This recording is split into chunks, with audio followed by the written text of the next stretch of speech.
ভাই তরমুজ চিনেন? এটা কি পাকা হবে দাদা? আমরা যখন তরমুজ দেখি কি কি কি তুললা তুমি? এটা কি তরমুজ? তরমুজ খাদ্যে ফাটাইতে পারবে না হারুন। এখন তরমুজ কিনি। হ্যাঁ কই আমি কই কই তুমি কই? মাঠে এসেছি তরমুজ খেতে। তরমুজ ঠিক খেতে? আছে, মাঠ থেকে এই যে একদম পাকা তরমুজ।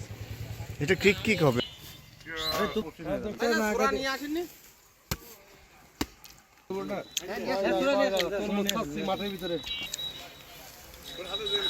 আমি ভোর 5টা 5:30টার সময় 3 মিনিটে তুলেছি। নো মিস ওকে।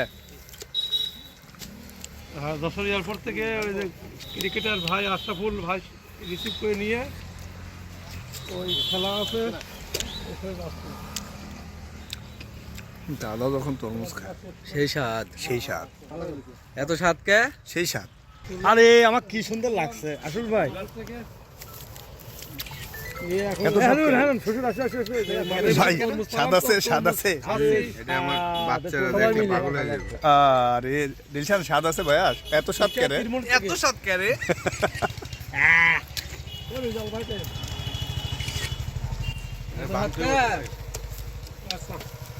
মাঝখানে একটা চাতা দেন। আচ্ছা ভাই এই আনতেছে ওটা নিয়ে আসো।